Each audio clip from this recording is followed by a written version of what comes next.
Okay, I'd like to call the Corporate Services Committee to order and welcome those that are visiting us live streaming. First up, any declarations of pecuniary interest? I have one, item 3C, the part about the SWIFT recommendation. Any other declarations? Hearing none. Action items, Betty Ann. Thank you, Mr. Warden. So the first item is the business property tax capping optional tools, an annual review that we complete and take a look at what the new options are that the province has provided us. And as the report indicates, there are two new for 2017, that the vacant land properties be excluded, as well as the capping protection only to reassessment related changes. And in the past, we have historically supported the optional tools to make the greatest progression toward CVA, and that's what this report does as well, the recommendation to continue to use all the optional capping tools, including the new ones that have been provided to us in 2017. And as the report indicates, the multi-residential class was excluded last year from the capping program in its entirety and will remain excluded in 2017, as there is no property eligible to receive that capping protection, as we've introduced that it only impacts those reassessment related changes in previous years. Staff recommendation. Mike? Milt, any further discussions? All those in favor? Opposed, if any? That's carried. The second item is an update on the property tax policy review, and you'll recall in March of this year we actually adopted the tax rate bylaw, and then there were some additional information received from the province and regulations, so which required us to revisit that. And in April I brought a report to you regarding the 2017 tax ratios and the requirement for the landfills assessment review. And today at that meeting, you provided direction to reintroduce an amended bylaw if it was required, and it was determined that it was required. And even though all the landfill property in Bruce County is owned, municipally owned, we are still required to assign a ratio for the landfill. And the recommendation, the 2017 starting ratio for the commercial class is what was included for 2017 for that landfill site, which is PIL property, but and owned by the municipality. The other item that was a bit of tidying up as well was related to the multi-residential properties, and the requirement that was introduced late as well, the province implementing a mandatory new multi-residential property. And even though we have no multi-residential properties, it is still required that we assign that in anticipation of new properties and that it be recognized. And our multi-residential tax class tax ratio, as you will recall, many years ago we looked at that and reduced it to 1.0, the same as the residential. So there isn't any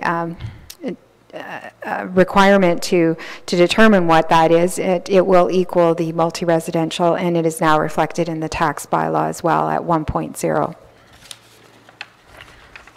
Recommendation, mover and seconder. Robert and David, just a couple things. With the landfill, why does it need to be assessed if it's municipally owned? Because of the PIL, it is eligible for PIL payments, so for education or for business class, so it could it's identified as a payment in lieu. Or is there in some jurisdictions where the landfills are actually being taken over by private companies? That is probably the reason? The bigger reason why it's been introduced, but even, sorry, I had misunderstood your question, that why we have to when they're all municipally, but that's in fact that they have been identified as a specific class, property class. So the multi-res, it's we meaning the county, not the lower tiers. That if we get into multi-res at the Well, we do have multi-residential properties, but at this point, we haven't identified any new multi-residential that are under construction. Okay. But in that case, then it's like our new, we have it for new construction under residential, so it's a different ratio. Any other comments, questions? Hearing none, all those in favor? Opposed, if any, that's carried. All right.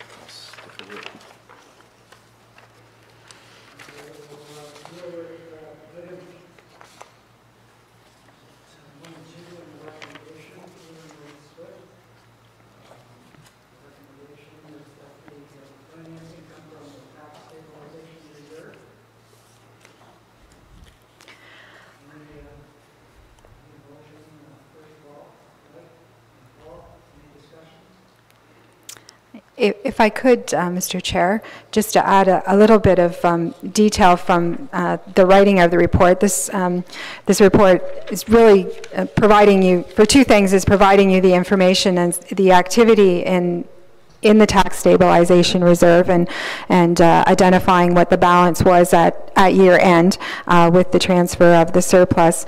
And then the recommendations. A couple of items. There was one at the last meeting we did a correction on the 150th budget celebration, and that was a $12,500 that was to be transferred. So that's not reflected in this.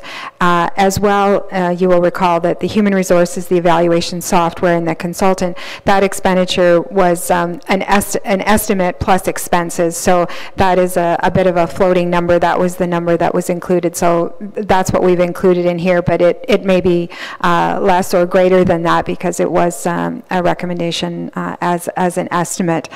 The other item that I thought I wanted to just draw attention to you was in the working capital reserve, and the one item we had identified a number of those that are to be financed from that, and one is the under transportation and the Wyerton Depot, and the county engineer is going to be bringing a full report on the activity of that project at an upcoming transportation meeting so that you will be able to. So we weren't in a position to make any recommendations on that particular one to be funded from anywhere else at this point other than the working capital reserve until the final amounts are known, because there were some uncertainties at that time.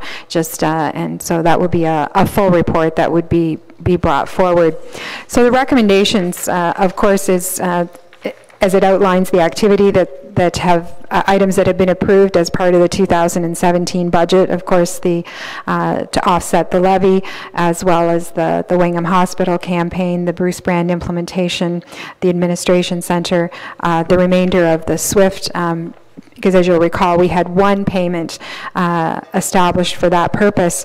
The one item that in the report that was approved this morning and that I make mention to here is this is for the full amount to cover for the next 3 years that payment, but keep in mind the decision to return the refundable portion, and then when that occurs and how it gets redirected will be a decision of committee at that time.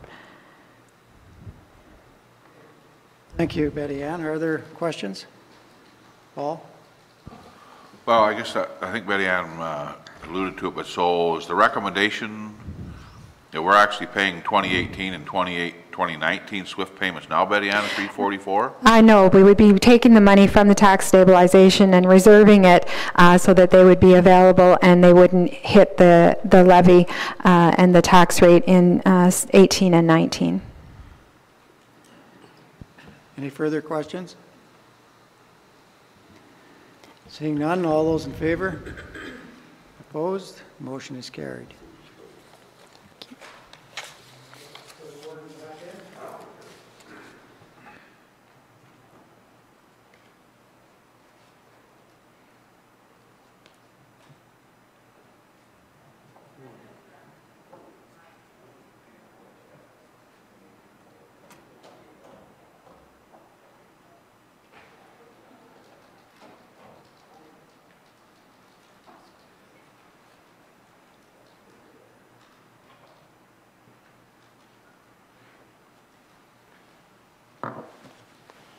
4A, long-term debt analysis.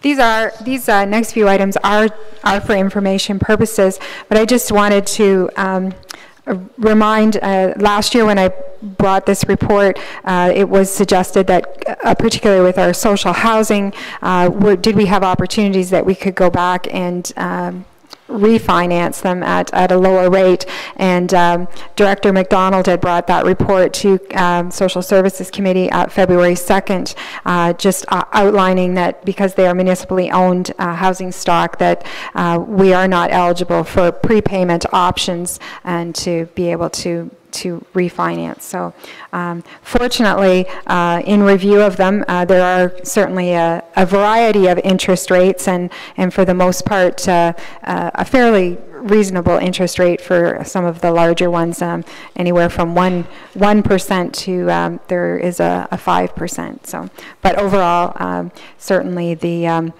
annual debt repayment of just over $3 million is certainly well below our $9 million repayment limit as calculated by the province. Which I think that's amazing, actually. I think there's a lot of other counties and communities that are a lot higher than that. So I guess whatever way you want to look at it, do we go out and spend more to provide more services, or are we comfortable where we're at? So reserve and reserve fund analysis. Again, as a requirement, the report is for your information, and we do provide this to the senior directors as they are preparing budgets and ongoing to evaluate the needs and to ensure that we have funds set aside for future purposes. Any comments? Cyber insurance. Again, just information to let you know that we will be going out for RFP for the 2018 program. This is the third and final year for the extensions, and we will include an optional coverage for the cyber liability that was inquired about at a previous meeting. Cash holdings. We should cash that $143 American in right now, and it's... That was, I compliment our staff for making that decision many years ago to purchase U.S. funds at a time when it was at a reasonable rate, and unfortunately, I guess at the time we should have bought. But at that point, we do certainly try to contain our expenditures that are outside of the country. But there are some particular items that just can't be purchased otherwise, and they require that. So that was a really good opportunity. But yes, unfortunately, has come to an end. Under the investment portfolio, our current investment policy was adopted in August of 2015, and the next review date is January 2018. So that will be up for review, and as part of that will, of course, be the changes that were introduced in Bill 68, and that will come into effect with royal assent, and the changes that with modernizing the Municipal Act and potentially modernizing some of our investment opportunities. So we'll be bringing that forward. Any questions, comments? David. There are, excuse me, a number of municipalities are looking at the company called One Investment Planning, I think it's called, and they advertise a return over 10 years of 9%.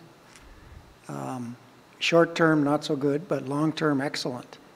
Have you looked at that? One is certainly, through AMO and through our municipal finance officers is been available. It's interesting because I had pulled out a recent communication from them, and less than $100 million. The balance, the tiered interest rate was bank prime less 1.7, so the effective interest rate was 1%, and so through.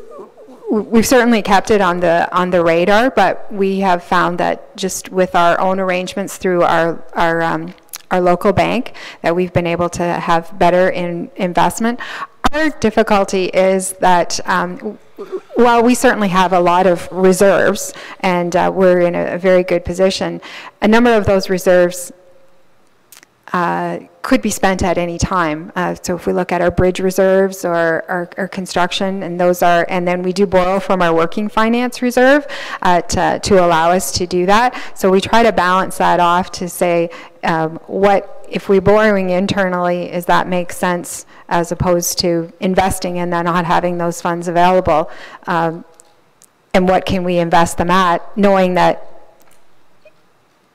if we had reserves that we knew that we could invest for 10 years or 20 years and never have to look at them. But that has been a bit of the crystal ball viewing, is to say how much of that $20 million that we carry at any one time would we have a comfort rate in saying we will never need that for the next 10, 20 years and be able to lock it in as an investment to achieve those very high interest rates.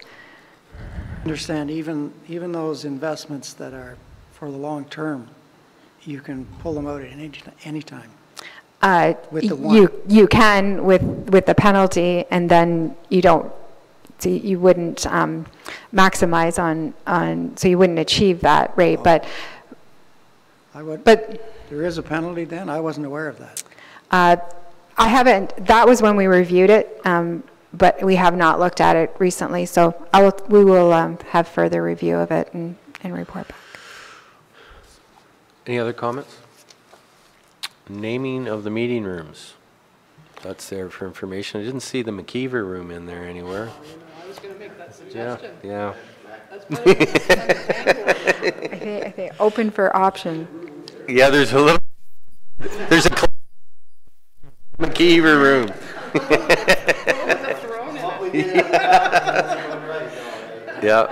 Yeah, you swept everything under the rug. Certainly relevant. It's small. All right, I think that's it, isn't it? Next meeting, Oh my God, that's funny. I was thinking the same thing. July the 6th. Motion to adjourn. Robert, Michael, all those in favor? So, carried.